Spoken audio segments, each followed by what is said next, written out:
earlier, Boiler Installation Specialists. Right, today, oil tank. It's a bit of an emergency, this one, so we had to deal with it quite quickly.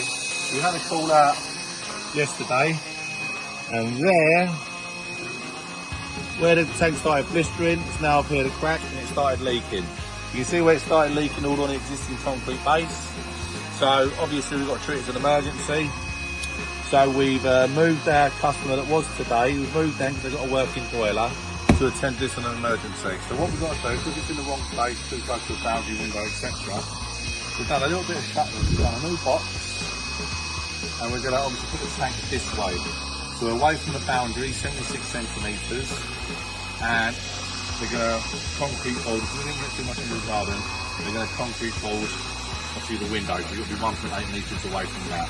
So we're going to fill this up now, get it all filled with nice ballast and cement, nice concrete base, level it all up, and have our tank delivered tomorrow and put that bunded tank, so it's double skin, this one's only a single. So what a bunded tank means is if it leaks within the first tank, it will spill into another tank. So it's a tank within a tank.